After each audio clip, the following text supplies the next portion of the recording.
When part of an organ, like the small bowel, pokes into an area it's not supposed to be in, we call that a hernia.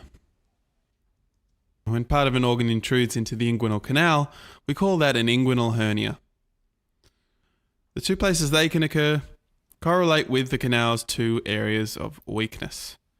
If we look at the canal here, it's pretty clear where the areas of weakness are. It's the two holes, the deep and the superficial inguinal rings. If a hernia pops through the deep inguinal ring, it's an indirect inguinal hernia. If it pops only through the superficial ring, like this, we call that a direct inguinal hernia. You can separate them by thinking which one goes in the deep ring. That's the indirect. In males, indirect inguinal hernias can only occur in the setting of a so-called patent processus vaginalis. To give you an idea of what that means, we're going to draw out a single testis here and attach the spermatic cord. So this is what the processus vaginalis is supposed to look like, tightly adhered to the cord and the testis. A patent processus vaginalis looks like this. The result is there's this continuous opening between the peritoneal cavity and the testes. Small bowel can then hop through the deep inguinal ring, and as you'll remember from our inguinal canal video, it'll face the strong barrier of TA and IO directly ahead of it. So it'll continue down the inguinal canal and then end up in the scrotum. Some people's processus vaginalis stays patent a little bit, some a lot. The more open it is, the more chance you have of developing an indirect inguinal hernia.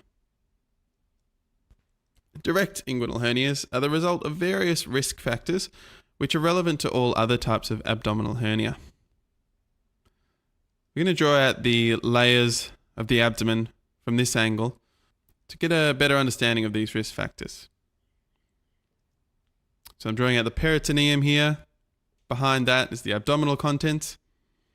In blue we have the transversalis fascia. And the deep inguinal ring is a hole in that. We have the conjoint tendon, medial reinforcement for the posterior wall of the inguinal canal.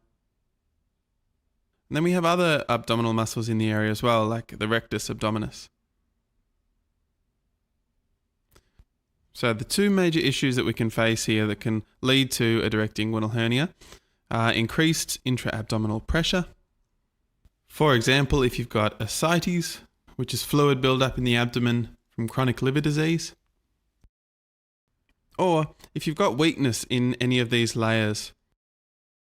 Most relevant here is the transversalis fascia, if you've got, say, an inherited deficiency in that. But also, general weakness of the abdominal wall muscles makes an inguinal hernia more likely. So if we've got these risk factors ready to go, then a bit of small bowel could overcome the resistance of the peritoneum, the transversalis fascia, the conjoint tendon, the abdominal wall muscles, and push all of that with it towards the point of weakness, towards the superficial inguinal ring.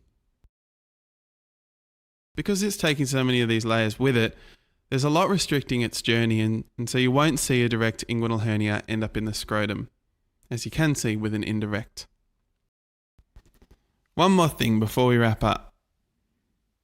The location of these two types of inguinal hernia are often judged relative to the inferior epigastric vessels, vein and artery, which are handily located directly in between the superficial and deep inguinal rings.